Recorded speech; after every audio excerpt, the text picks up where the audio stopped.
कि मित्रों ऐसा हुआ कि एक व्यक्ति अपने गुरु के पास गया और बोला, गुरुदेव, दुख से छूटने का कोई उपाय बताइए।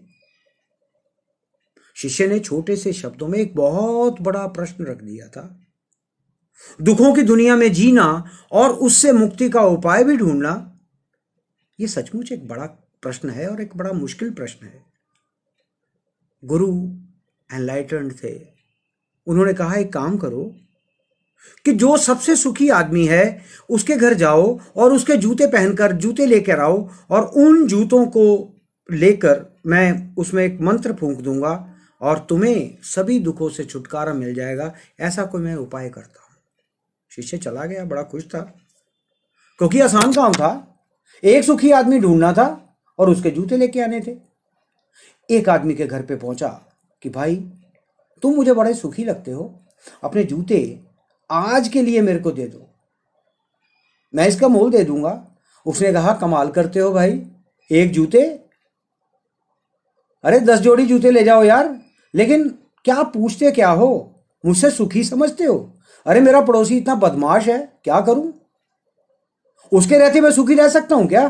अरे मैं तो बहुत दुखी इंसान हूं मेरे भाई, दुखी इंसान हूं। जूते तुम ले जाओ, लेकिन सुखी मैं नहीं हूं। दूसरे घर जाओ। दूसरे घर गया। दूसरा बोला, अरे भाई क्या बात करते हो, सुख? और मुझे? मैं तो अपनी पत्नी से बड़ा परेशान हूं। जिंदगी नर्क बना कर रख दी है, इतना नर्क बना कर रख दिया है कि मेरे को लगता है कि मैं साधु बन के कहीं निकल जाऊं। सुखी आदमी देखना चाहते हो तो किसी और के घर जाओ, लेकिन अगर जूते लेके जाना चाहते हो तो ले जाओ। तीसरे घर गया, चौथे घर गया, और 1-2 दिन घूमता रहा।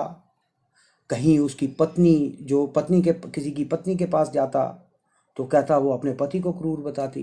किसी पति के साथ गया और पत्नी का दोष निकालता। एक पिता के पास गया, उसने बताया मेरा पुत्र बदमाश है, मुझको घर से निकालने की धमकी देता है। और पुत्र के पास गया तो कहता पिता सारे माल पर कब्जा जमा कर बैठा हुआ है, खाने के लिए रोटी नहीं देता, काम करने के लिए पैसा नहीं देता। और सैकड़ों घरों में उन्होंने चक्कर लगाए 2-3 दिन में। सुखी आदमी का जूता मिलना तो दूर, अपने जूते ही घिस गए। सुखी आदमी तो कोई नहीं मिला, अपने जूते घिसने को आ गए। और 2 दिन के बाद वो गुरु के पास गया। कहा, मैंने घूमते घूमते मैं गुरुदेव परेशान हो गया, ना कोई सुखी व्यक्ति मिला। सुखी व्यक्ति मिलता तभी तो किसी सुखी व्यक्ति के जूते आते। गुरु ने पूछा, क्या तुमने ये महसूस किया कि लोग इतने दुखी क्यों हैं भाई? किसी ने अपना दुख बताया। उसने कहा, कोई पड़ोसी, किसी का पड़ोसी खराब है, वो पड़ोसी से परेशान है, कोई घरवाली से परेशान है, कोई अपने पति से परेशान है, पिता पुत्र से परेशान है, पुत्र पिता से परेशान है। और गुरुदेव, हर आदमी इस जन्म में ये कहता है कि पूर्व जन्म के जो पाप हैं उसका दुख भोग रहा हूं। गुरु ने बताया कि इतने दुख हैं तो मैं सुख का एक तुम्हें मंत्र दूं, एक सूत्र दूं। बोला, वो दीजिए, बताइए, यही तो मैं ढूंढने आपके पास आया हूं। तो सुख का मंत्र गुरु ने बताया कि दूसरे की ओर मत देखो, दूसरे की ओर मत देखो, बल्कि अपनी ओर देखो, खुद में झांको, खुद की काबिलियत पर गौर करो। अगर कंपटीशन करना है, प्रतिस्पर्धा करनी है, तो खुद से करो, दूसरों से नहीं।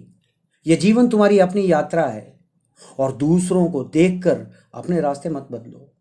खुद को सुनो, खुद को देखो, और यही सुख का एक मंत्र बोला।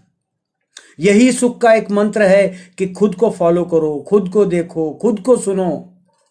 शिष्य बोला, महाराज, बात तो आपकी सत्य है, बात तो आपकी बिल्कुल सत्य है, लेकिन जब 2 दिन पहले मैं आपके पास आया था तो आप ये बता देते, मुझे इतनी कल्पना क्यों दी?